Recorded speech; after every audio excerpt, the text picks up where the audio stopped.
Hello everyone. हमने शुरू किया है एडमिशन ऑफ पार्टनर का कंसेप्ट्स। अगर आपको पहला लेक्चर याद रहेगा तो हमने कंसेप्ट्स के लिए मैंने आपको 3 स्टेप कहे थे। पहला RTA, पहला है रेशियो, सेकंड है ट्रांसफ़र और थर्ड है एडजस्टमेंट्स। जैसे कि आपको क्वेश्चन में दो चीज़ें दी होती है, एक तो आपको लास्ट ईयर का बैलेंस शीट दिया होता है और उसके बाद नीचे कुछ एडजस्टमेंट्स दिए होते हैं। तो हमने 3 स्टेप कहे थे आपको। पहले स्टेप में आप रेशियो कैलकुलेट करेंगे, दूसरे स्टेप में आप transfer of balance sheet items, right, यानी कि जो क्वेश्चन में आपको बैलेंस शीट दिया है उसमें से आपको सारे आइटम्स को एक एक करके, राइट, आपने बनाए हुए 5 अकाउंट्स में क्या करना है, शिफ्ट करना है। तो अगर आपने वो वीडियो नहीं देखा है तो पहले आप वो लेक्चर देख लीजिए ताकि आपको आगे का लेक्चर समझ में आए। तो आगे बढ़ते अभी नेक्स्ट हमारे थर्ड स्टेप पर, दैट इज़ एडजस्टमेंट्स। अब एडजस्टमेंट्स को अगेन यहाँ पर हमने 3 पार्ट में डिवाइड किया है। पहला है रिवैल्यूएशन, दूसरा है गुडविल और तीसरा है कैपिटल। ठीक है, तो 3 स्टेप में हम लोग ये एडजस्टमेंट्स करेंगे। पहला है रिवैल्यूएशन, सेकंड है गुडविल और तीसरा है एडजस्टमेंट। रिवैल्यूएशन नाम से ही आपको पता चल रहा है यहाँ पर रीवैल्यू, री मतलब वापस से वैल्यूएशन करना, राइट।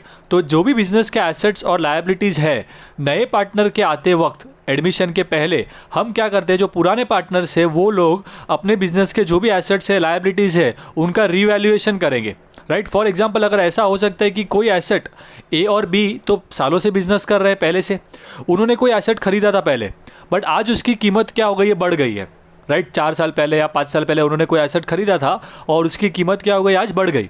तो ये जो बेनिफिट हुआ है, मान लीजिए 10 लाख में उन्होंने कोई एसेट खरीदा था और आज उसकी कीमत 15 लाख हो गई है, राइट। तो ये 5 लाख का जो बेनिफिट हुआ है, इसमें सी का कोई कुछ शेयर नहीं है, ये तो बेनिफिट ए और बी को ही मिलना चाहिए। तो इसीलिए ऐसे जो भी एसेट्स के वैल्यू बढ़ रहे हैं या कम होंगे, या लायबिलिटी का वैल्यू बढ़ेगा या कम होगा, ये बेनिफिट, राइट, आपस में पुराने पार्टनर्स क्या करते हैं, पहले ही शेयर कर लेते हैं नए पार्टनर के आने के पहले।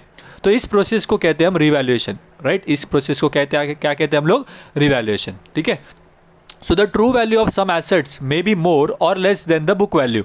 बुक वैल्यू का मतलब है यहाँ पर बैलेंस शीट वैल्यू, कि बैलेंस शीट में जो वैल्यू दिख रही है, राइट, हो सकता है कि आज का उसका जो ट्रू वैल्यू है, करेक्ट मार्केट का जो वैल्यू है वो कुछ ज़्यादा है या कम है। तो इसीलिए on the date of admission, right, सब क्या हो सकता है, आपका वैल्यूज अलग हो सकता है, right. Similarly some of the liabilities may not have been recorded in the books. हो सकता है कुछ लायबिलिटीज़ पहले रिकॉर्ड हुए नहीं है, राइट। तो नया पार्टनर के आ जाने के बाद अगर आप रिकॉर्ड करोगे तो वो तो फिर नए पार्टनर को भी वो लायबिलिटी में पे करने को आएगा, ऐसा हो जाएगा, राइट। तो नया पार्टनर क्या कहेगा, ये तो आपने किया हुआ लायबिलिटी है तो मैं क्यों ये करूँ, राइट। तो मेरे आने के पहले आप सारी चीज़ें जो पहले की है, फ़ायदा है तो भी आप ले लो, अगर कोई नुकसान है तो वो भी आप पहले ही शेयर कर लो। हमें आने के बाद हम लोग नया शुरू करेंगे, वैसा, okay. So, in such circumstances, it is usual to make necessary changes in the value of assets and liability. इसीलिए एडमिशन होने के पहले, right, before the new partner is admitted, इन सारे एसेट्स और लायबिलिटीज़ का जो भी वैल्यूज बढ़ रहे हैं या कम हो रहे हैं, वो चेंजेस आप पहले ही लेते हो, राइट। और ये चेंजेस आप कहाँ पर शो करोगे, आपके रिवैल्यूएशन अकाउंट में। आपको याद रहेगा तो मैंने फॉर्मेट में आपको कही थी 5 चीज़ें बनानी है हमें। पहला है revaluation, second partners capital, third cash account, fourth goodwill और फिर हम बनाएंगे न्यू बैलेंस शीट। ऑर्डर भी आप सेम रखेंगे, आपको इसी ऑर्डर में बनाना है, बिकॉज जिस तरीके से आप trading account, profit and loss, partners capital, balance sheet बनाते थे फाइनल अकाउंट्स में, तो कैसे ट्रेडिंग का अमाउंट आप ग्रॉस प्रॉफिट है जो प्रॉफिट एंड लॉस में शिफ्ट करते थे, फिर प्रॉफिट एंड लॉस का अमाउंट पार्टनर्स में शिफ्ट करते थे, फिर पार्टनर्स का अमाउंट बैलेंस शीट में शिफ्ट करते थे, राइट। तो एक सीक्वेंस में जाते थे। तो इसी वैसा ही सीक्वेंस यहाँ पर भी यूज़ होगा। तो इसीलिए मैं सजेस्ट करता हूँ तो आप याद रखते समय भी, राइट, कौन से 5 अकाउंट बनाने उसे सीक्वेंस में याद रखें, ओके। तो आपको क्या करना है, ये एसेट्स और लायबिलिटीज़ में जो भी वैल्यू के चेंजेस हो रहे हैं वो सब आपको कहाँ से शो करना है, इस रिवैल्यूएशन अकाउंट में शो करना है, okay. All the changes in the value of assets and liabilities are shown through the revaluation account. इस रिवैल्यूएशन अकाउंट के द्वारा हम क्या करेंगे, सारे चेंजेस को रिकॉर्ड करेंगे। कौन सी चीज़ें कहाँ आएंगी, कौन सी चीज़ें रिवैल्यूएशन में डेबिट में आएंगी, कौन सी चीज़ें क्रेडिट में आएंगी, वो आपको अभी पता चल जाएगा, राइट। अच्छा, इसके अलावा आपको एक और एक चीज़ याद रखना है कि रिवैल्यूएशन अकाउंट का एक और एक नाम है, it is also known as profit and loss adjustment account, right. So कई बार क्या होता है क्वेश्चन में आपको वो आपको कहेंगे, राइट, नीचे prepare profit and loss adjustment account, partners capital and new balance sheet. तो आपको कंफ्यूज नहीं होना है, profit and loss adjustment account is nothing but आपका सेम है, रिवैल्यूएशन अकाउंट ही है, ओके। बट आपको सम में ऊपर रिवैल्यूएशन के बजाय आप क्या नाम लिखोगे, profit and loss adjustment account. क्यों, क्योंकि उन्होंने कहा है, राइट। अगर वो कुछ नहीं कहते, प्रिपेयर नेसेसरी लेजर अकाउंट बोलते हैं, तो आप रिवैल्यूएशन लिख सकते हो, ठीक है। अच्छा, इसके बाद जब आप ये रिवैल्यूएशन अकाउंट बनाओगे और फाइनली जब आप टोटलिंग करके टैली करोगे तो रिवैल्यूएशन अकाउंट जब आप क्लोज करते हो तो आपको एक बैलेंस मिलेगा। और आपको उस बैलेंस को राइट पुराने पार्टनर्स में डिस्ट्रीब्यूट करना है, खाली पुराने पार्टनर्स में। क्यों? क्योंकि ये जो भी एसेट्स के वैल्यू बढ़े हुए हैं या कम हुए हैं, इसका ये जो भी फायदा या नुकसान होगा ये खाली पुराने पार्टनर्स का हिस्सा है इसमें, राइट। नया पार्टनर जो अभी आ रहा है वो तो पहले था ही नहीं, राइट। तो ये जो भी रिवैल्यू हुआ है इसमें किसको मिलेगा? ये इसका शेयर पुराने पार्टनर्स को। तो आपको याद रखना है एडजस्टमेंट, अपना जो प्रॉफिट एंड लॉस एडजस्टमेंट या तो हमारा रिवैल्यूएशन अकाउंट जब हम क्लोज करते हैं तो उसके बैलेंस को, राइट, द प्रॉफिट और loss on revaluation is to be distributed among all partners. ये खाली ऑल पार्टनर्स यानी कि 2 ही पार्टनर्स में जाएगा, और वो भी कौन से रेशियो में? ओल्ड प्रॉफिट शेयरिंग रेशियो में। आपको याद रहेगा रेशियो जब हमने कैलकुलेट किया तो 3 रेशियो निकाले थे, ओल्ड रेशियो, न्यू रेशियो और सैक्रिफाइस, राइट। तो आपको जो ओल्ड रेशियो है उस रेशियो में आप क्या करेंगे, वो जो रिवैल्यूएशन का अमाउंट आएगा उसे आप दोनों पार्टनर्स में बांटेंगे, ठीक है। तो ये आपका रिवैल्यूएशन का मतलब क्या होता है और थियरी। अब आ जाते हैं सम पर। सम पर आपको ध्यान रखना है, राइट, कि सम में आपको क्या करना है। अगर समझिए आपको जर्नल एंट्रीज पूछी है तब आप क्या करोगे, क्या होगी आपकी जर्नल एंट्री, राइट। अब यहाँ पे जो भी एसेट्स या लायबिलिटीज़ के वैल्यू बढ़ेंगे या कम होंगे, इसका आपको इफेक्ट जो है वो कहाँ पर शो करना है? आपके रिवैल्यूएशन अकाउंट में। तो उसके पहले रिवैल्यूएशन अकाउंट, राइट, अकाउंट्स में ये कौन से टाइप का अकाउंट है ये जानना आपके लिए ज़रूरी हो जाएगा। तो आपको याद रखना है कि ये जो रिवैल्यूएशन अकाउंट है ये आपका नॉमिनल अकाउंट है। कौन सा अकाउंट है? ये नॉमिनल अकाउंट है, ठीक है। सो नॉमिनल अकाउंट का रूल क्या है? आपको गोल्डन रूल याद है? नॉमिनल अकाउंट का रूल है debit all expenses and losses, credit all income and gain. Okay, so debit में आप सारे एक्सपेंसेस और लॉसेस लिखेंगे और क्रेडिट में आप क्या लिखेंगे? सारे इनकम और गेन लिखेंगे। ओके, सो आपको जर्नल एंट्री अभी देखिए इसी रूल से आपको मैं याद कराऊंगा कि कैसे याद रखनी है एंट्री, राइट। फॉर एग्जांपल जब आपको कहा है कि for increase in value of asset, मान लीजिए कोई एसेट बढ़ रहा है, कोई एसेट की वैल्यू बढ़ गई, तो उस समय आपकी जर्नल एंट्री क्या होगी, राइट। तो अगर कोई एसेट का वैल्यू बढ़ जाता है तो आपका एंट्री, राइट, क्या होगा? Asset account debit to revaluation. आपको याद कैसे रखना है? तो आप खाली रिवैल्यूएशन अकाउंट के बारे में सोचिए। मैंने आपको क्या कहा, जब कोई नुकसान हो रहा है, लॉस हो रहा है, तो आप रिवैल्यूएशन डेबिट करेंगे because debit all expense and loss. और जब कोई फायदा हो रहा है, राइट, तब आप क्या करेंगे? रिवैल्यूएशन अकाउंट क्रेडिट करेंगे। तो यहाँ पे देखिए एसेट का वैल्यू बढ़ा है तो ये तो हमारे लिए अच्छा है, फायदा हुआ हमारा, तो हम लोग रिवैल्यूएशन क्या करेंगे? क्रेडिट करेंगे। और जो एसेट बढ़ा है, क्वेश्चन में आपको बोला होगा, राइट, तो उस एसेट का नाम क्या करिए? डेबिट करिए। फॉर एग्जाम्पल अगर वो कह रहे हैं कि क्वेश्चन में आपको फर्नीचर दिया था 60,000, ट्रायल अपना ओल्ड बैलेंस शीट में जो फर्नीचर था वो आपका 60,000 था, फिर वो एडजस्टमेंट में कह रहे हैं कि furniture is now valued at 65,000, furniture is now valued at 65, मतलब क्या हो गया? 5,000 बढ़ गया ना। तो आपको 5,000 के लिए एंट्री पास करनी है, जितने से वैल्यू बढ़ रहा है या जितने से कम हो रहा है आपको उस अमाउंट के लिए एंट्री पास करनी होती है। तो यहाँ पर आपका फर्नीचर 5,000 से बढ़ गया तो आपकी एंट्री क्या होगी? Furniture account debit to revaluation account. समझा ये चीज़ आपको, राइट। और मान लीजिए मैं साथ में ही आपको लेजर भी बताता हूँ कि मान लो अगर हम लोग लेजर अकाउंट भी बना रहे एक, और उस लेजर अकाउंट में मान लो ये रिवैल्यूएशन अकाउंट है, तो अगर फर्नीचर का वैल्यू बढ़ गया है, राइट, तो आपकी एंट्री क्या होने वाली है? Furniture to revaluation. तो आपको रिवैल्यूएशन के क्रेडिट में लिखना होगा फर्नीचर अकाउंट कितना? 5,000। तो 5,000 से वैल्यू बढ़ा है तो आप 5,000 क्या करेंगे? क्रेडिट में शो करेंगे। इस तरीके से ये लेजर में दिखता है, राइट। उसके बाद मान लीजिए एसेट का वैल्यू कम हुआ, एसेट का वैल्यू क्या हो गया? कम हुआ है, decrease in value of asset. तो एसेट का वैल्यू कम हुआ तो ये तो अपना लॉस है, लॉस है तो आपको रिवैल्यूएशन क्या करना होगा? डेबिट करना होगा। तो अगर रिवैल्यूएशन डेबिट आ रहा है तो वो एसेट कहाँ पर आएगा? सामने आएगा, यानी कि क्रेडिट में। तो आपकी एंट्री हो जाएगी revaluation account debit to asset account, ठीक है। क्लियर हुआ आपको ये? तो अगर मान लीजिए उन्होंने बोला है कि मशीनरी इज डेप्रीशिएटेड बाय 10,000, तो आपको पता है मशीनरी डेप्रीशिएट मतलब मशीनरी की वैल्यू कम हो गई, 10,000 से कम हुआ है ना। तो आपको क्या करना है? एंट्री लिखनी है revaluation account debit to machinery 10,000। और अगर लेजर में लिखना है तो मैं क्या करूँगा? रिवैल्यूएशन डेबिट हुआ है तो मैं डेबिट में लिखूंगा, राइट। डेबिट में क्या लिखता हूँ मैं, राइट, आपका पे मैं लिख के दिखाता हूँ एग्जाम्पल के लिए, राइट। मशीनरी करके कितना आ जाएगा यहाँ पर? 10,000 ऐसे, राइट। तो यहाँ पे मैं आपको एक एग्जाम्पल आपको खाली शो कर रहा हूँ, ठीक है, राइट। तो इस तरीके से आपको एसेट के लिए शो करना है। अगर कोई एसेट का वैल्यू बढ़ जाता है तो एंट्री होगी आपका asset account debit to revaluation. अगर एसेट का वैल्यू कम हो रहा है तो revaluation to asset, okay. So आप खाली रिवैल्यूएशन के हिसाब से सोचिए, अपने आप जो आइटम है वो इंक्रीज या डिक्रीज हो रही है वो आपको सामने पुट कर देनी है। अब इसके बाद आ जाते हैं लायबिलिटी में, राइट। तो अगर समझिए लायबिलिटी की वैल्यू इंक्रीज हो गई, तो लायबिलिटी का वैल्यू इंक्रीज हो रहा है यानी कि ये तो आपकी लायबिलिटी बढ़ रही है, तो ये तो नुकसान है आपका, लॉस है आपके लिए। तो इस समय आप क्या करेंगे? रिवैल्यूएशन डेबिट करेंगे, right. So revaluation account debit to उस लायबिलिटी का नाम, ठीक है। और वैसे ही अगर समझिए लायबिलिटी कम हो रही है, decrease in value of liability, तो उस समय क्या हो रहा है, अगर लायबिलिटी कम हो जाता है तो ये तो आपके लिए अच्छा है, आपका फ़ायदा है, गेन है यहाँ पर। तो गेन है तो रिवैल्यूएशन क्या करना होगा, क्रेडिट करना होगा। तो आपका एंट्री क्या हो जाएगा, रिवैल्यूएशन क्रेडिट में आएगा, तो डेबिट में क्या आएगा, उस लायबिलिटी का नाम, तो liability account debit to revaluation, right. For example अगर उन्होंने क्वेश्चन में कहा है creditors allowed us a discount of ₹15,000, क्या बोला है क्वेश्चन में, creditors allowed us a discount of 15,000, तो देखिए लायबिलिटी कम हो गई ना, क्रेडिटर्स मतलब हमारे लायबिलिटी, वो हमें डिस्काउंट दे रहे 10,000 रुपये, तो यहाँ पे तो हमारा लायबिलिटी कम हुआ, राइट। तो हम लोग क्या करेंगे, liability creditors account debit to revaluation, तो रिवैल्यूएशन के क्रेडिट में मुझे लिखना होगा, राइट। तो मैं आपको लिख के शो करता हूँ, खाली क्रेडिटर्स लिखेंगे, कितना 15,000 डिस्काउंट दिया, तो 15,000 आपका कम हो गया, तो 15,000 यहाँ पे आप लेजर अगर बोला है तो पोस्टिंग करेंगे। समझा ये चीज़ आपको, राइट। तो ये है आपको कि एसेट बढ़ेगा तो क्या करना है, एसेट कम होगा तो क्या करना है, लायबिलिटी बढ़ेगा तो क्या करना है, लायबिलिटी कम होगा तो क्या करना है। तो सब में आपको ऐसी सम्स में आपको 2-3 चीज़ें बोली होगी, 1-2 चीज़ें एसेट्स के बारे में, 1-2 चीज़ें लायबिलिटी के बारे में। तो इस तरीके से आपको उसको क्या करना है, रिवैल्यूएशन अकाउंट में पहले अगर एंट्री पूछी है तो ये एंट्री आएगी, और अगर रिवैल्यूएशन अकाउंट बोला है तो आपको इस तरह से बनाना होगा, राइट। तो ये लेजर का तो मैं आपको एक एग्जाम्पल दूंगा, फिलहाल हम लोग जर्नल एंट्री के बारे में बात कर रहे हैं। अब इसके अलावा रिवैल्यूएशन इस स्टेप में और भी एंट्री होगी। जब आप रिवैल्यूएशन अकाउंट क्लोज करोगे तब आपको पता है कि रिवैल्यूएशन क्लोज करने पर क्या होगा, एक बैलेंस आएगा, राइट। और रिवैल्यूएशन यहाँ पे बोला है transfer revaluation profit to partners capital. आपको पता है रिवैल्यूएशन के बाद कौन सा अकाउंट है, पार्टनर्स कैपिटल। तो इसको क्लोज करके जो अमाउंट आएगा उसे आप कहाँ पर शिफ्ट करने वाले हो, पार्टनर्स कैपिटल में शिफ्ट करने वाले हो। तो मान लीजिए अगर मैं टोटल लेता हूँ, राइट, और वो टोटल यहाँ पे आप देख सकते हो, यहाँ पर देखिए क्रेडिट साइड में ज़्यादा है 20,000, तो मैं 20,000 क्या करता हूँ, दोनों जगह पे लिख देता हूँ, राइट। और ये 20,000 लिखने के बाद मुझे यहाँ पर बैलेंस आ रहा है, तो ये 20,000 का जो बैलेंस टोटल निकालने के बाद मुझे कितना बैलेंस आएगा, 10,000 का बैलेंस आएगा। कितना बैलेंस आएगा, 10,000 का बैलेंस आएगा, राइट।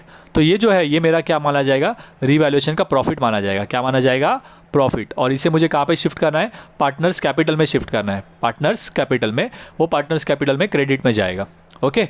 तो एंट्री क्या होगी, देखिए अगर ये पार्टनर्स कैपिटल में क्रेडिट में जा रहा है, राइट, तो रिवैल्यूएशन के डेबिट में लिखा है, तो आपकी एंट्री क्या होगी, revaluation account debit to partners capital, right. और अगर समझिए बैलेंस इस तरफ आया है क्रेडिट साइड में, तो वो पार्टनर्स कैपिटल में डेबिट में जाने वाला है, तो उस समय आपकी एंट्री क्या होगी, क्योंकि वो पार्टनर्स कैपिटल में डेबिट में जाने वाला है, तो आपकी एंट्री क्या होगी, partners capital account debit to revaluation. I repeat, हमने जो लेजर बनाया है, अगर डेबिट में आपको बैलेंस आ रहा है तो पार्टनर्स कैपिटल में क्रेडिट में जाएगा, तो बैलेंस रिवैल्यूएशन के डेबिट में आया तो एंट्री होगी रिवैल्यूएशन टू पार्टनर्स कैपिटल। और अगर समझिए बैलेंस रिवैल्यूएशन के क्रेडिट में आया है तो एंट्री में रिवैल्यूएशन क्रेडिट होना चाहिए, और ये कहाँ पर जाने वाला है, पार्टनर्स कैपिटल के डेबिट में, तो एंट्री में पार्टनर्स कैपिटल क्या होगा, डेबिट होगा, राइट। और ये जो अमाउंट आया है आपको, इसको आपको क्या करना होगा, दो पार्टनर्स में आपस में डिस्ट्रीब्यूट करना होगा, राइट। बिकॉज यहाँ से अगर समझिए आप बैलेंस आया आपको 10,000, तो वो 10,000 को जब आप पार्टनर्स कैपिटल में लिखोगे तो वहाँ पे तो पार्टनर्स के नाम दिए गए, राइट। तो आपको क्या करना है, ये ओल्ड पार्टनर्स में डिस्ट्रीब्यूट करना है, और वो भी कौन से रेशियो में, ओल्ड रेशियो में डिस्ट्रीब्यूट करना है। क्या करना है आपको, ओल्ड रेशियो में डिस्ट्रीब्यूट करना है। तो जब आपको लेजर नहीं बोला है और जर्नल एंट्री पूछी है तो आपको ये जर्नल एंट्रीज पता होने चाहिए, तब आप सब में जर्नल एंट्री पास कर पाओगे, ठीक है।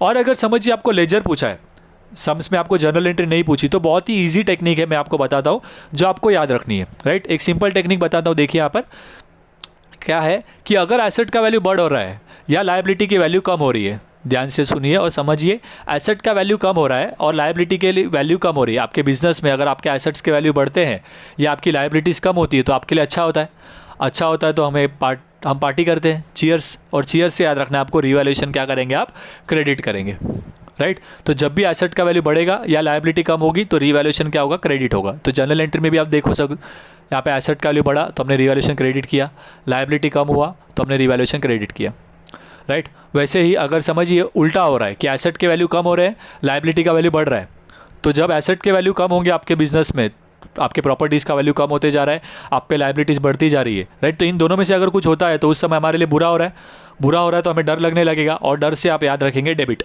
तो उस समय रिवैल्यूएशन क्या करेंगे आप, डेबिट करेंगे, ओके। सो यहाँ पे देखिए, जब लायबिलिटी एसेट्स के वैल्यू कम हो रहे हैं तो रिवैल्यूएशन डेबिट हुआ, लायबिलिटी बढ़ रहे हैं, राइट, तो रिवैल्यूएशन डेबिट हुआ, ओके। तो ये जर्नल एंट्री के लिए भी याद रख सकते हो, और आप लेजर के लिए भी, लेजर के लिए बहुत सिंपल हो जाता है। अगर समझिए आपको सब में जर्नल नहीं बोला है, खाली लेजर पास करना है। तो लेजर में आपके लिए सोचने की, आपको एंट्री सोचने की ज़रूरत नहीं है। मान लीजिए उन्होंने कहा एसेट बढ़ रहा है, फर्नीचर का वैल्यू बढ़ गया, तो आप क्या करेंगे, फर्नीचर में प्लस कर दीजिए बैलेंस शीट में, फर्स्ट इफेक्ट। और फर्नीचर का वैल्यू बढ़ा तो ये तो अच्छा हुआ, तो आप जो लेजर बना रहे हो, राइट, एक एग्जांपल आपको बताता हूँ यहाँ पे देखिए, राइट। अगर आपने मान लिया ये रिवैल्यूएशन अकाउंट है आपका, राइट, और इस रिवैल्यूएशन अकाउंट में आपको डेबिट में लिखना है, क्रेडिट में लिखना है, खाली इतना ही सोचना है।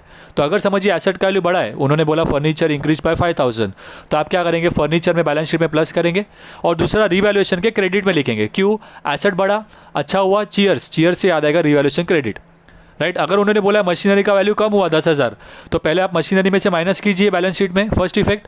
एसेट का वैल्यू कम हुआ है तो बुरा हुआ, बुरा से याद रखेंगे डर, तो रिवैल्यूएशन के डेबिट में, तो मशीनरी 10,000 डेबिट में, ऐसा, ठीक है। तो इस तरीके से आपको जब लेजर पास करना है, राइट, लेजर में वो रिवैल्यूएशन क्या हो जाएगा, बहुत आपके लिए ईजी हो जाएगा। एक एग्जाम्पल मैं आपको देता हूँ और हम लोग एक एग्जाम्पल्स में कुछ क्वेश्चंस लेते हैं ऐसे ही रिवैल्यूएशन का आपको पार्ट दिखाने के लिए, ठीक है। तो यहाँ पे देखिए एक एग्जांपल्स मैं आपको दे रहा हूँ। मान लीजिए एक रिवैल्यूएशन का लेजर है, हमें सब में लेजर पूछा है, राइट। तो हमने मल्टीपल लेजर्स बनाए, revaluation, partners capital, cash, goodwill, नया बैलेंस शीट, राइट। और सब में आपको एडजस्टमेंट इस तरह से दिए हैं, तो आप कैसे दिखाओगे, राइट। तो मैं आपको एग्जाम्पल दे रहा हूँ। मान लीजिए उन्होंने बोला increase in value of building 6000, कि बिल्डिंग का जो वैल्यू है 6000 से बढ़ गया, तो आपके दो इफेक्ट आने चाहिए। तो पहला आप क्या करेंगे, बैलेंस शीट में बिल्डिंग में जाके 6000 प्लस कीजिए, और दूसरा एसेट का वैल्यू बढ़ गया है, राइट, तो ये आपके लिए अच्छा हुआ, अच्छा हुआ तो पार्टी चीयर्स, तो क्रेडिट में लिखेंगे आप क्या, बिल्डिंग करके 6000, राइट। नेक्स्ट एग्जांपल लेते हैं, increase in value of creditors. Creditors क्या है, लायबिलिटी, तो क्रेडिटर्स में इंक्रीज हुआ है ना, तो आप पहला इफेक्ट क्या कीजिए, बैलेंस शीट में क्रेडिटर्स में प्लस करेंगे, और लायबिलिटी है ना ये, तो लायबिलिटी बढ़ गई तो बुरा हुआ, बुरा हुआ तो डर लगेगा, तो डेबिट में आएंगे और क्या लिखेंगे, क्रेडिटर्स करके 3000, ठीक है। उसके बाद नेक्स्ट है, अगर दिया है value of stock increase by 5000, तो स्टॉक एसेट है आपका, तो बैलेंस शीट में एसेट में स्टॉक में आप 5000 प्लस कर दीजिए, और स्टॉक बढ़ा है तो इस समय आप क्या करेंगे, तो अच्छा हुआ आपके लिए एसेट का वैल्यू बढ़ा है, तो आप क्रेडिट में लिखेंगे, राइट, चीयर्स, स्टॉक करके 5000, राइट। फिर मान लीजिए आपको बोला डिप्रीशिएट फर्नीचर बाय 10,000, तो आपको पता है फर्नीचर एसेट है, तो पहला इफेक्ट फर्नीचर में से माइनस कीजिए।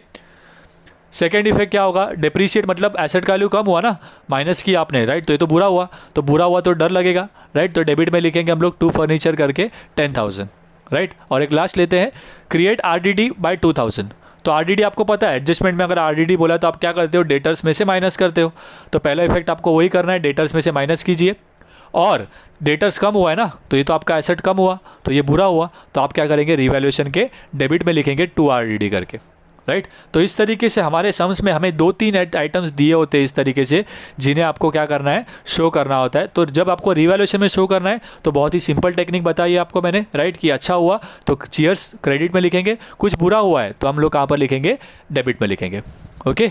तो ये हुआ हमारा स्टेप रिवैल्यूएशन।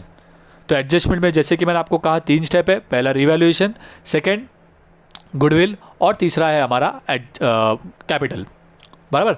तो इसमें हमारा जो रिवैल्यूएशन है वो यहाँ पर कंप्लीट हो जाता है। अब हम लोग शुरू करेंगे next part, that is goodwill.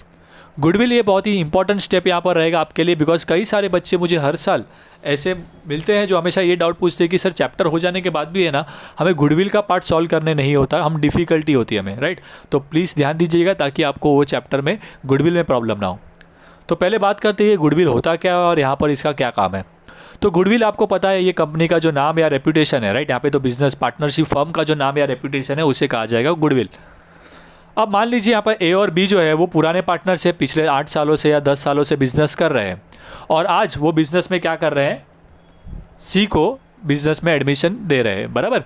तो क्या होगा, ए और बी कहेंगे कि हमने तो बिजनेस 8-10 साल पहले शुरू किया और स्टार्टिंग के 1-2 साल तो हमने बहुत स्ट्रगल किया, 2 साल में तो हमें लॉसेस भी हुए, और आज जाके हमने मेहनत से क्या किया, इस बिज़नेस को अच्छे मुकाम पर लाया है और हम अच्छा खासा प्रॉफिट अर्न कर रहे हैं।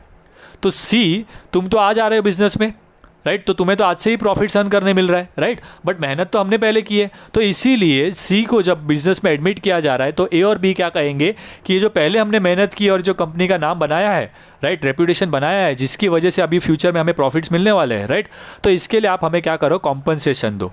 कौन कहेगा? ये ए और बी पार्टनर्स सी पार्टनर को कहेंगे, बराबर। तो ये जो कॉम्पनसेशन लिया जा रहा है इसे क्या कहेंगे? गुडविल कहेंगे। तो goodwill is the valuable asset of the firm. We have already seen that the new partner has to pay compensation to acquire share in future profit, कि वो तो अभी आने वाला है और फ्यूचर में तो उसको प्रॉफिट्स ही मिलने वाले। तो ये जो फ्यूचर में वो प्रॉफिट एंजॉय करने वाला है उसके लिए वो कुछ क्या करेगा? कॉम्पनसेशन पे करेगा। Such compensation is termed as goodwill. The main base of calculation of goodwill, कि अभी गुडविल का कैलकुलेशन कैसे करना है, राइट।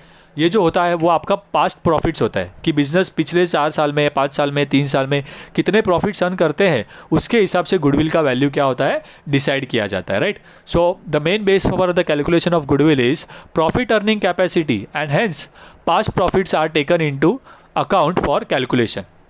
अब यहाँ पे कैलकुलेशन की बात की है तो आप बोलेंगे सर गुडविल का कैलकुलेशन करना है क्या हमें? तो जी हाँ, कोई कोई सम्स में, राइट, आपको गुडविल का वैल्यू डायरेक्टली दे देते, मेजॉरिटी सम्स में। बट कुछ सम्स ऐसे होंगे जहाँ पर आपको गुडविल का अमाउंट डायरेक्टली नहीं दिया है, आपको कैलकुलेट करना पड़ेगा। तो हम ये जो गुडविल का एडजस्टमेंट हम कर रहे हैं इसमें हम लोग 2 पार्ट करेंगे। पहला है कैलकुलेशन ऑफ गुडविल, कि अगर क्वेश्चन में गुडविल का अमाउंट नहीं दिया है और आपको कैलकुलेट करना है तो कैसे करेंगे। और दूसरा है गुडविल मिल जाएगा या पहले से दे दिया है तो हमें एंट्री क्या करनी है, जर्नल एंट्री क्या होगी हमारी, अकाउंटिंग ट्रीटमेंट क्या होगी, राइट। तो 2 चीज़ें पढ़नी है गुडविल में। एक है उसका कैलकुलेशन, उसकी ज़रूरत तब पड़ेगी जब गुडविल का अमाउंट डायरेक्टली दिया नहीं है, और दूसरा है कि गुडविल आ जाने के बाद उसका अकाउंट्स में ट्रीटमेंट क्या शो करना है, जर्नल एंट्री क्या शो करनी है वो, ठीक है। तो आइए शुरू करते हैं सबसे पहले कैलकुलेशन से, कि अगर मुझे क्वेश्चन में गुडविल का अमाउंट नहीं दिया है तो मैं कैसे कैलकुलेट करने वाला हूँ, ठीक है। So there are various method to calculate goodwill. तो गुडविल कैलकुलेट करने के एक्चुअल में तो अकाउंट्स में बहुत सारे मेथड्स है, बराबर है। बट आपके सिलेबस में आपको 2 ही मेथड्स है, एक है एवरेज प्रॉफिट मेथड और एक है सुपर प्रॉफिट मेथड, ठीक है। सो एवरेज प्रॉफिट मेथड और सुपर प्रॉफिट मेथड से आप क्या कर सकते हो? गुडविल कैलकुलेट कर सकते हो। एग्जाम में आपको कौन सा मेथड यूज़ करना है इन दोनों में से, वो डिपेंड करेगा, आपको क्वेश्चन में मेथड बोला होगा या आपको क्वेश्चन में क्या इन्फॉर्मेशन दी है उसके हिसाब से, ठीक है। सो पहले हम लोग डिस्कस करते हैं एवरेज प्रॉफिट मेथड क्या है और सुपर प्रॉफिट मेथड क्या है, और एक मैं आपको एग्जांपल्स भी दूंगा, दोनों के लिए एक एक एग्जांपल, कि किस तरीके से आप एवरेज प्रॉफिट मेथड से सॉल्व करेंगे और किस तरीके से आप सुपर प्रॉफिट मेथड आपको सॉल्व करना है, ठीक है। सो पहला शुरू करते हैं हम लोग एवरेज प्रॉफिट मेथड। अगर मान लीजिए क्वेश्चन में गुडविल नहीं दिया है और आपको कैलकुलेट करना है तो आप एवरेज प्रॉफिट मेथड से गुडविल कैसे कैलकुलेट करोगे, ठीक है। So under this method goodwill is calculated on the basis of number of years purchase of average profit of the firm, right. वो ऑर्गेनाइजेशन का जो एवरेज प्रॉफिट होता होगा, राइट, उससे हम क्या करेंगे? Number of years of purchase multiply करेंगे। तो क्वेश्चन में जो नंबर ऑफ ईयर्स है वो आपको दिया रहने वाला है, आपको जो है वो कैलकुलेट एवरेज प्रॉफिट करना होगा। तो यहाँ पे मैं आपको स्टेप्स बताता हूँ पहले, तो फिर आपको ये सेंटेंस समझ जाएगा। सबसे पहला आपका है स्टेप होगा एवरेज प्रॉफिट निकालना। अब एवरेज का मतलब होता है मीन, अपने स्कूल सेक्शंस में किया है, मीन, मीडियन, मोड, राइट। तो मीन या एवरेज का मतलब क्या होता है? Total of observation divide by number of observation, right. तो जितने भी आपको साल के प्रॉफिट्स दिए हैं उन सभी को आप ऐड कीजिए, total profit divided by number of years. तो अगर आपको 3 साल दिया है तो तीनों साल के प्रॉफिट को ऐड करके डिवाइड बाय 3, 5 साल का प्रॉफिट दिया है तो 5 को ऐड करके डिवाइड बाय 5, राइट। तो इस तरीके से आपको पहले एवरेज प्रॉफिट निकालना है और फिर आप कैलकुलेट कर पाएंगे स्टेप नंबर 2 में गुडविल। तो गुडविल का फॉर्मूला है एवरेज प्रॉफिट जो आपने पहले निकाला यहाँ पर into number of years of purchase, right. और ये number of years of purchase जो है वो आपको क्वेश्चन में दिया होगा, 2 ईयर्स है, 3 ईयर्स है, 4 ईयर्स है, ऐसा आपको बता दिया होगा डायरेक्टली, खाली आपको यहाँ पे पुट करना है। तो अगर मुझे गुडविल का फॉर्मूला सोचना है तो आप रिवर्स में सोचिए। गुडविल का फॉर्मूला है average profit into numbers of years of purchase, right. तो नंबर्स ऑफ ईयर्स तो दिया हुआ है, एवरेज प्रॉफिट कैसा निकाले? तो इसके लिए हम लोग पहले क्या करेंगे? एवरेज प्रॉफिट निकालेंगे, और उसके लिए आपको सालों कितने, कौन से साल का प्रॉफिट कितना है वो आपको दिया होगा क्वेश्चन में, ठीक है। तो अगर आपको एवरेज प्रॉफिट मेथड से गुडविल निकालने का है तो आपको पहले एवरेज प्रॉफिट निकालना होगा और फिर आप क्या कर सकते हो? गुडविल फाइंड कर सकते हैं। तो ये है आपका एवरेज प्रॉफिट मेथड जिससे आप गुडविल कैलकुलेट कर सकते हो, ठीक है।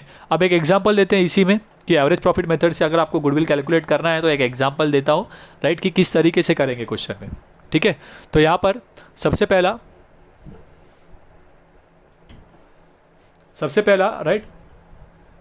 क्या करना है आपको?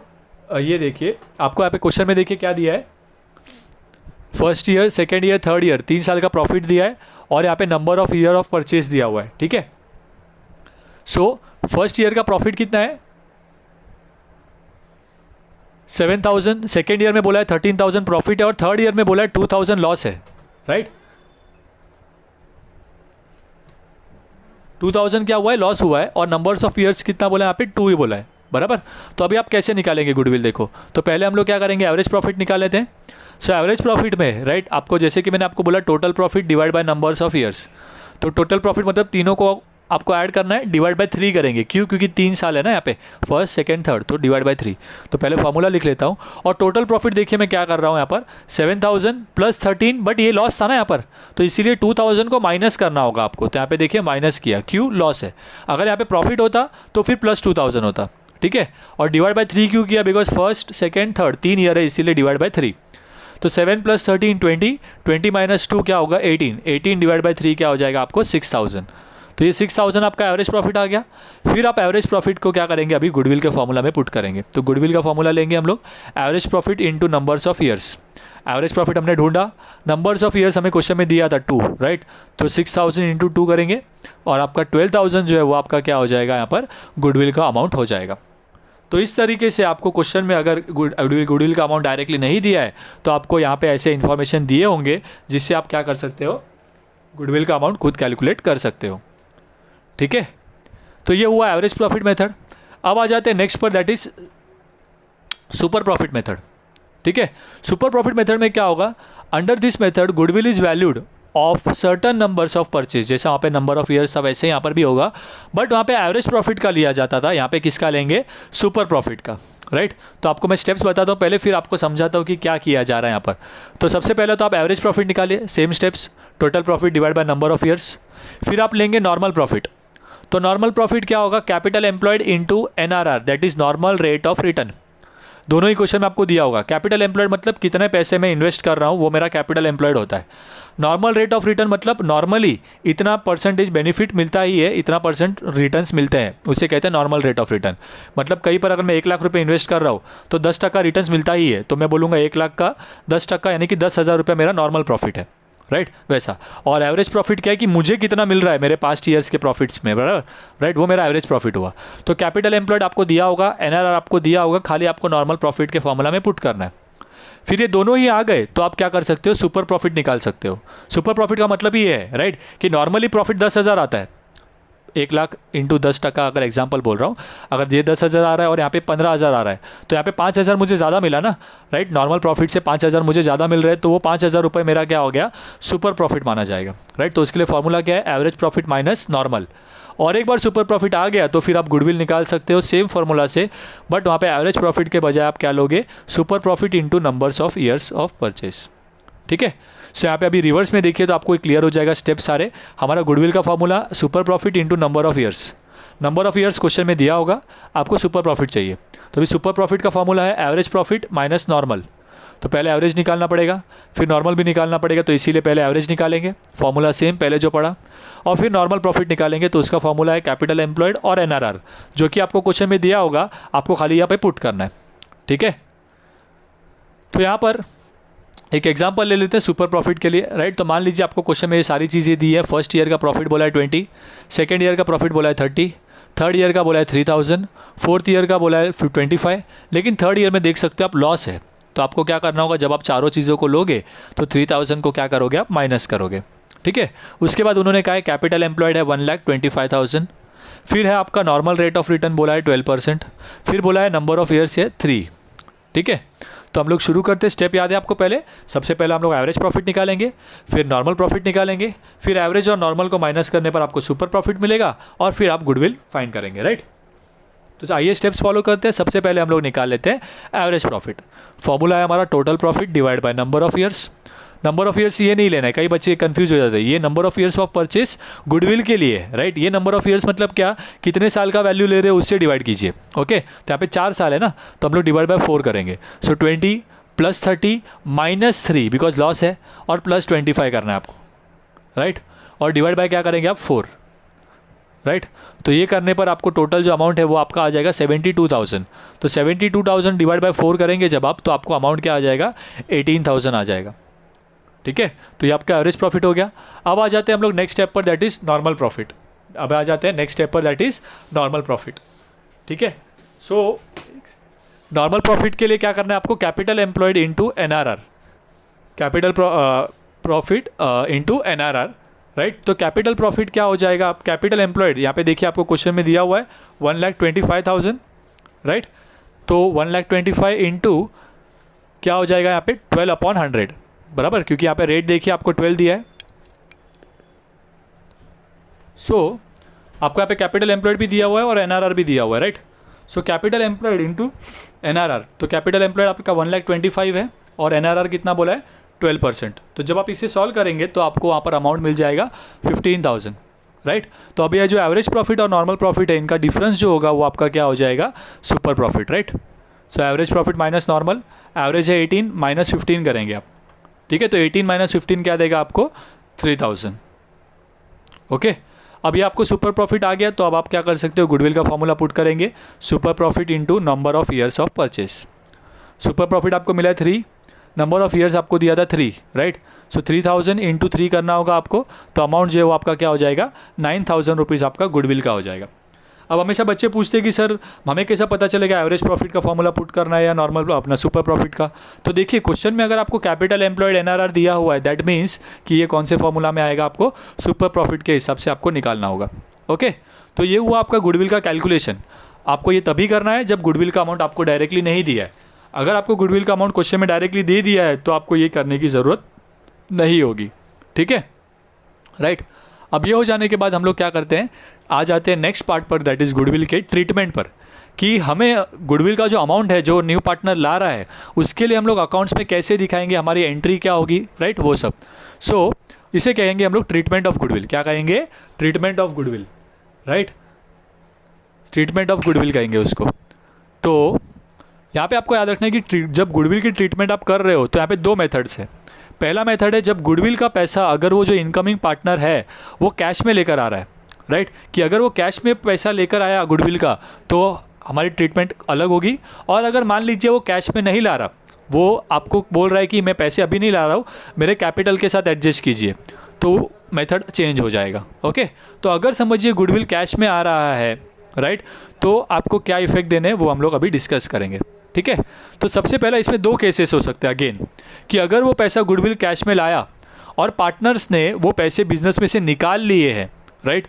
ऐसा भी हो सकता है कि पार्टनर्स ने आपस में बांट लिया कि मान लो जो अमाउंट है गुडविल का अगर समझो 30,000 रुपये ला रहा है और वो पार्टनर्स में ए और बी का 15-15 हज़ार है, तो आप पार्टनर्स में डिस्ट्रीब्यूट करोगे, बट वो डिस्ट्रीब्यूट होने के बाद पार्टनर्स वो पैसा बिजनेस में रख सकते हैं या तो वो पैसा बिजनेस में से क्या कर लेंगे, निकाल लेंगे, राइट। तो दोनों ही चीज़ें हो सकती है। तो इसके लिए 2 केसेस है। तो अगर when goodwill is brought by incoming partner, right, मतलब वो कैश में ला रहा है and retained in business, retained मतलब क्या है कि वो पैसा बिजनेस में ही रहने वाला है, तो उसे हम क्या कहेंगे, रिटेन्ड इन बिजनेस कहेंगे, ठीक है, right. So when goodwill is brought by incoming partner and retained in business, तो आपका क्या हो जाएगा, एंट्री ये होगा, ओके। सो एंट्री क्या होगा अभी देखते हैं। और दूसरा केस होगा यहाँ पे जब वो गुडविल का पैसा पार्टनर ला रहा है और वो पैसा पार्टनर्स क्या कर रहे हैं, बिजनेस में से निकाल ले रहे हैं, यानी कि विड्रॉन बाय ओल्ड पार्टनर्स। तो आपको क्वेश्चन में बोला होगा गुडविल इज विड्रॉन, तो आपका फिर केस नंबर 2 हो जाएगा। और अगर गुडविल विड्रॉन नहीं बोला है, खाली वो पार्टनर कैश में लाया है गुडविल ऐसा बोला है, तो आपका केस 1 के हिसाब से आपको एंट्री पास करनी है, ठीक है। तो केस 1 के हिसाब से अगर गुडविल का पैसा पार्टनर कैश में ला रहा है तो आपकी एंट्री क्या होगी, देखिए पहले तो पैसे आ रहे हैं बिजनेस में, तो एंट्री क्या होगी, पहले वो पैसे ला रहा है उसके लिए एंट्री पास करेंगे, goodwill brought by incoming partner, तो एंट्री होगी cash account debit to goodwill, तब एंट्री क्या हो जाएगी, cash account debit to goodwill हो जाएगी, ठीक है। और ये पैसे जो है गुडविल के वो दोनों पार्टनर्स जो है वो आपस में डिस्ट्रीब्यूट करेंगे, तो ये गुडविल क्या हो जाएगा, उस समय क्रेडिट हो जाएगा, राइट। और वो पार्टनर्स पैसे रिसीव का मतलब पैसे रिसीव नहीं कर रहे एक्चुअली, खाली यहाँ पे हम लोग दिखा रहे हैं कि ए का इतना है और बी का इतना है, तो उस समय एंट्री क्या होगी, goodwill account debit to old partners, यानी कि ए और बी, राइट। तो जब गुडविल का पैसा आ रहा है तो कैश टू गुडविल, और वो पार्टनर्स आपस में डिस्ट्रीब्यूट करेंगे, डिस्ट्रीब्यूट मतलब वो पैसा निकाल नहीं रहे, खाली बता रहे कि मेरा इतना है, मेरा इतना है, right. So goodwill account debit to old partner हो जाएगा। और यहाँ पे आपका एंट्री क्या हो जाएगा, गुडविल के कंप्लीट हो जाएंगे। फिर 2 ही एंट्री करना है आपको, कब, अगर वो पैसा बिजनेस में ही रिटेन हो रहा है तो। बट अगर उन्होंने क्वेश्चन में बोला है कि पार्टनर्स ने वो पैसे विड्रॉ किए, तो आपको क्या करना होगा, इसमें एक एंट्री पास करनी होगी। उस समय आपकी एंट्री क्या होगी, देखिए पहला कैश तो आया, पार्टनर से आपस में डिस्ट्रीब्यूट किया, फिर वो पैसा निकालेंगे तो उसका एक एंट्री हो जाएगा, राइट। तो केस 2 में जब वो पैसा रिटेन नहीं हो रहा, विड्रॉ कर रहे हैं पार्टनर बिजनेस में से, तो आपको क्या करना है, पहले तो आप कैश में आएगा उसका एंट्री पास करेंगे, तो सेम एंट्री होगा, बिजनेस में पैसा आ रहा है, राइट, गुडविल का। तो cash account debit to goodwill. फिर वो पार्टनर्स आपस में गुडविल डिस्ट्रीब्यूट करते हैं कि मेरा इतना है, मेरा इतना है, तो तब एंट्री होगी goodwill account debit to old partners. और इसके बाद ये जो ओल्ड पार्टनर्स है वो पैसे बिजनेस में से निकाल लेते हैं, राइट। यहाँ पे उन्होंने डिस्ट्रीब्यूट किया, मान लो 30,000 था, तो एक को 12,000 आ रहा है, एक को 18,000 आ रहा है, राइट। तो और 12,000 18,000 वो निकाल लेते हैं, तो पैसा उतना कम हो जाएगा। और वो पैसा निकाल रहे हैं तो डेबिट द रिसीवर, तो पार्टनर्स के नाम क्या करने होंगे, आपको डेबिट करने होंगे। तो जब वो पैसा विड्रॉ करते हैं बिजनेस में से, तो आपका एंट्री क्या हो जाएगा, old partner account debit to cash account, right. क्योंकि यहाँ पे क्या हुआ, बिजनेस में से वो पैसे निकाल ले रहे हैं, तो आपको ओल्ड पार्टनर टू क्या करना होगा, कैश करना होगा। ये आपका इफेक्ट होगा कब, जब गुडविल जो है बिजनेस में विड्रॉन हुआ है। तो ये आप मल्टीपल थोड़े क्वेश्चंस देखेंगे तो आपको बराबर क्लियर होते जाएगा। अगर वो आपको क्वेश्चन में आपको समझेगा, रीड करेंगे, तो अगर उन्होंने बोला है कि पार्टनर्स ने पैसे विड्रॉ किए, तब आपको फिर 3 एंट्री पास करने हैं। अगर उन्होंने बोला है विड्रॉ नहीं हुआ है, या आपको विड्रॉ के बारे में कुछ बोला ही नहीं है, तो आप उसे रिटेन्ड समझेंगे, राइट। और ये दोनों में कॉमन क्या है कि पैसा तो कैश में आ रहा है, ठीक है। नेक्स्ट में आ जाते हैं हम लोग कि अगर गुडविल कैश में नहीं आता तो, राइट, जब पार्टनर जो है वो पैसा गुडविल कैश में नहीं ला रहा, तो उस समय आपकी क्या एंट्री होगी, ठीक है। तो इसमें 3 केसेस हो सकते हैं। जब गुडविल का जो पैसा है वो पार्टनर कैश में नहीं लाता, तो 3 केसेस हो जाते हैं कि आपको ये देखना है कि गुडविल पहले से, यानी कि बैलेंस शीट में पहले से गुडविल दिया है क्या, राइट। तो आपका एक केस अलग हो जाएगा। और अगर पहले से दिया है, केस नंबर 2 हो जाएगा कि अगर गुडविल अपीयर हो रहा है बट वो क्या है, कम है। फॉर एग्जाम्पल, अगर क्वेश्चन में बैलेंस शीट में आपको गुडविल दिया है 15,000 और एडजस्टमेंट में आपको गुडविल का बोला अमाउंट बोला है 20,000, राइट। तो क्या हुआ, जो आपका बुक वैल्यू यानी कि बैलेंस शीट वैल्यू है वो कम है ना, क्योंकि बैलेंस शीट में आपको 15 बोला है और एडजस्टमेंट में बोला है 20,000। तो उस समय क्या हो जाएगा, आपका केस 2 हो जाएगा। और केस 3 क्या होगा कि क्वेश्चन में जो आपको ट्रायल बैलेंस शीट में जो गुडविल दिया है वो ज़्यादा दिया है, राइट। वहाँ पे 15 दिया है और एडजस्टमेंट में बोला है कि गुडविल का अमाउंट है 12,000, तो वो आ जाएगा आपका केस 3, राइट। तो 3 केसेस है। पहला, अगर गुडविल का अमाउंट आपको बैलेंस शीट में नहीं दिया है तो क्या करना है। दूसरा है दिया है बट अगर कम है तो क्या करना है। तीसरा है कि दिया है और ज़्यादा है तो क्या करना है, ठीक है। तो अगर समझिए गुडविल बैलेंस शीट में है ही नहीं, तो उस समय आपकी क्या एंट्री होगी, फिर इसके हिसाब से देखते हैं और फिर थर्ड के हिसाब से, ओके। तो सबसे पहला, अगर गुडविल बैलेंस शीट में नहीं है तो आपकी एंट्री होगी goodwill account debit to old partners. ये कोई नई एंट्री नहीं है, सेम एंट्री है जो आपने पहले देखी। पहले वाले केस में, कैश वाले केस में याद है आपकी एंट्री क्या थी, कैश टू गुडविल, और उसके बाद जो एंट्री होती है गुडविल टू ओल्ड पार्टनर्स, वही सेम एंट्री यहाँ पर कर रहे हैं। यहाँ खाली हमने यहाँ पे क्या किया, कैश वाली एंट्री नहीं की, क्यों, बिकॉज गुडविल कैश में आया ही नहीं है। तो उस समय आपकी एंट्री क्या होने वाली है, गुडविल टू ओल्ड पार्टनर, ठीक है। और अगर समझिए ये 2 केस में जहाँ पर गुडविल दिख रहा है लेकिन कम दिख रहा है, यहाँ पर गुडविल दिख रहा है लेकिन ज़्यादा दिख रहा है, तो उस समय आपको क्या करना है कि दिख रहा तो है ना गुडविल, तो आपको खाली यहाँ पे रीवैल्यू करना होगा, राइट। जिस तरीके से आपने रीवैल्यूएशन स्टेप में किया वैसे ही। तो अगर गुडविल कम दिख रहा है तो अभी बढ़ जाएगा, बढ़ेगा तो अच्छा होगा आपके लिए। तो एंट्री क्या होगी, गुडविल टू रीवैल्यूएशन। मतलब कि क्वेश्चन में बैलेंस शीट में बोला था गुडविल 15,000 और एडजस्टमेंट में नीचे बोला है 20,000 हो गया गुडविल, तो 5,000 से बढ़ गया। तो आपको पता है एंट्री क्या होगी फिर, गुडविल टू रीवैल्यूएशन। और उसी तरीके से समझिए गुडविल का वैल्यू कम हो रहा है मान लो, तो उस समय ये तो बुरा हुआ, एसेट का वैल्यू कम हुआ, तो तब आपकी एंट्री क्या होगी, रीवैल्यूएशन टू गुडविल। तो ये 3 केस है, तीनों में से कोई एक होगा, राइट। पहले तो आपको पता कैसे चलेगा, गुडविल कैश में नहीं आया है, फिर आपको ये 3 चीज़ें देखनी है। अगर नहीं दिया है गुडविल क्वेश्चन में पहले, यानी कि बैलेंस शीट में गुडविल नहीं था, तो ये वाला आएगा केस 1। अगर बैलेंस शीट में था गुडविल लेकिन वो कम है एडजस्टमेंट के अमाउंट से, और अगर समझिए बैलेंस शीट में गुडविल है लेकिन वो ज़्यादा है, तो ये होगा, ठीक है। अब ये तीनों में से जो भी आपका केस होगा उस हिसाब से फर्स्ट वाला, सेकंड वाला या थर्ड वाला आप एंट्री पास करेंगे। और उसके बाद अगर मैं क्वेश्चन में उन्होंने कहा है कि गुडविल आपको बाद में रिटर्न ऑफ कर देना है, राइट। इन तीनों ही केसेस में से, यानी कि गुडविल जब कैश में नहीं आया है और इन तीनों में से जो भी केस हो, उसके बाद अगर वो कह रहे हैं कि गुडविल आपको क्या करना है, राइट ऑफ करना है, तो आपकी एंट्री क्या होगी, एक कॉमन एंट्री होगी, right. If the goodwill of the firm is return of from the book, right. तो ये तीनों ही केस में कॉमन है, आपका एंट्री क्या होगा, गुडविल अगर रिटर्न ऑफ कर रहे हैं मतलब ये गुडविल क्या हो जाएगा, कैंसिल, राइट। तो आपकी एंट्री हो जाएगी all partner account debit to goodwill. क्या एंट्री हो जाएगी, all partner account debit to goodwill.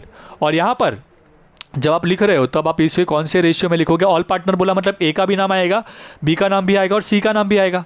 तो अभी अगर वो गुडविल का अमाउंट को आपको बांटना है तो आपके पास तीनों के लिए एक ही रेशियो है, न्यू रेशियो। ओल्ड रेशियो था 2 पार्टनर्स के लिए, न्यू रेशियो था 3 पार्टनर्स के लिए, और सैक्रिफाइसिंग रेशियो था उसमें 2 पार्टनर्स के लिए होता है, राइट। तो आपको याद रखना है कि जो सैक्रिफाइसिंग रेशियो है वो आप गुडविल में जब भी आपको लिखा है गुडविल टू ओल्ड पार्टनर, या इसके पहले भी हमने जहाँ पे लिखा गुडविल टू ओल्ड पार्टनर, तो वहाँ सभी जगह पे आप सैक्रिफाइसिंग रेशियो में करेंगे। हमने सैक्रिफाइसिंग रेशियो निकाला ही इसीलिए, ये आपको पूरे सम में कहीं पर भी यूज़ नहीं होता सैक्रिफाइसिंग रेशियो, खाली गुडविल के लिए यूज़ होगा कि गुडविल बांटना है जब पार्टनर्स में तो आप सैक्रिफाइसिंग रेशियो में बांटिए। और जब यहाँ पे ऑल पार्टनर्स में आप राइट ऑफ करने वाले हो तब खाली आपको क्या करना है, new profit sharing ratio use करना है, क्योंकि वो अमाउंट तीनों ही पार्टनर्स में बांटा जाएगा। ठीक है, तो बहुत ही अच्छे से आपको ये गुडविल के एंट्रीज़ को ध्यान से समझकर याद करना होगा। और केसेस के हिसाब से, अगर गुडविल कैश में आया है तो 2 केसेस है, एक आपको देखना है रिटेन हो रहा है तो फर्स्ट केस, नहीं हो रहा है तो दूसरा। वैसे यहाँ पे अगर गुडविल कैश में नहीं आया है तो 3 चीज़ें हो सकती है, राइट, उसके हिसाब से आप पास कीजिए। और अगर वो राइट ऑफ कह रहे हैं तो आपको यहाँ पे एक एक्स्ट्रा एंट्री पास करनी होगी। वो राइट ऑफ वाला किसी में भी हो सकता है, फर्स्ट वाला केस बोला है और राइट ऑफ बोल रहे तो आप ये भी कीजिए, सेकेंड वाला केस बोला है राइट ऑफ नहीं बोला है तो आप सेकेंड वाला करके छोड़ दीजिए, राइट, थर्ड वाला बोला है राइट ऑफ नहीं बोला है तो छोड़ दीजिए। बट अगर थर्ड वाला केस है तो आप एक एंट्री पास करिए, और फिर राइट ऑफ भी बोला है तो आपको ये एक एडिशनल एंट्री पास करनी होगी। ठीक है, तो ये तीनों के लिए जब आपको राइट ऑफ वर्ड बोलेंगे वो करने के लिए, राइट ऑफ करना है गुडविल, तब आप क्या कीजिएगा, ये एक एक्स्ट्रा एंट्री पास करेंगे इन तीनों ही केसेस में। ठीक है, तो यहाँ पे हमारा सेकेंड स्टेप कंप्लीट हो जाता है। पहला स्टेप हमने देखा एडजस्टमेंट में रिवैल्यूएशन, सेकेंड स्टेप देखा हमने गुडविल। आ जाते हैं हमारा last step, that is capital. बहुत ही सिंपल है, राइट। कैपिटल में आपको क्या करना है, जो भी पैसा नया पार्टनर जो है इनकमिंग पार्टनर बिजनेस में ला रहा है वो आपको शो करना है। तो बहुत ही सिंपल है, पैसे बिजनेस में वो ला रहा है तो पैसे आ रहे हैं, कैश अकाउंट डेबिट होगा। कौन दे रहा है, नया पार्टनर, राइट। तो एंट्री क्या होगा, cash account debit to incoming partner. अब वो नया पार्टनर जो है वो बिजनेस में कैश भी ला सकता है, हो सकता है कोई एसेट लेकर आया, तो अगर वो एसेट लेकर आ रहा है तो क्या होगा, कैश के जगह पे उस एसेट का नाम आ जाएगा। तो एंट्री क्या हो जाएगी, asset account debit to incoming partner. तो सिंपल से हमारे 3 स्टेप्स है, राइट। एडजस्टमेंट में पहला बोला रिवैल्यूएशन, दूसरा गुडविल का, और तीसरा है हमारा ये कैपिटल, राइट। अब इसके अलावा, राइट, हमारे यहाँ पे एडजस्टमेंट्स कंप्लीट हो जाते हैं सारे, 3 टाइप के एडजस्टमेंट्स है, बराबर। तो यहाँ पे हमारा ये कंसेप्ट कंप्लीट हो गया है। तो अच्छे से आप कंसेप्ट रिवाइज कीजिए ताकि आपको सम्स यहाँ पर समझ में लगे। इसके अलावा और एक छोटा सा कंसेप्ट बचा है कैपिटल से रिलेटेड, राइट, बट वो हम लोग जब सम्स में आएगा तब हम लोग ये कंसेप्ट कवर करेंगे। फिलहाल के लिए हम लोग सम्स क्या कर सकते हैं, शुरू कर सकते हैं इनके ऊपर, राइट। सो यहाँ पे हमारा जो कंसेप्ट है मेजॉरिटीली आप 95% कह सकते हो कंसेप्ट खत्म हो गया है, राइट। बट कुछ लास्ट के क्वेश्चंस में आपको, राइट, एक छोटा सा और कंसेप्ट लगेगा, तो वो मैं आपको जब वो क्वेश्चंस करेंगे तब उसके पहले मैं आपको समझाऊंगा। ठीक है, तो यहाँ पे हमारा इस चैप्टर का कंसेप्ट ऑलमोस्ट कंप्लीट हो चुका है। अगर आपको ये वीडियो पसंद आया तो इस वीडियो को लाइक करें और अपने फ्रेंड्स के बीच भी शेयर करें। और अगर आपने हमारे चैनल को सब्सक्राइब नहीं किया है तो प्लीज़ हमारे चैनल को सब्सक्राइब कर दें ताकि आपको लेटेस्ट अपडेट्स मिलते रहे। Bye bye, take care.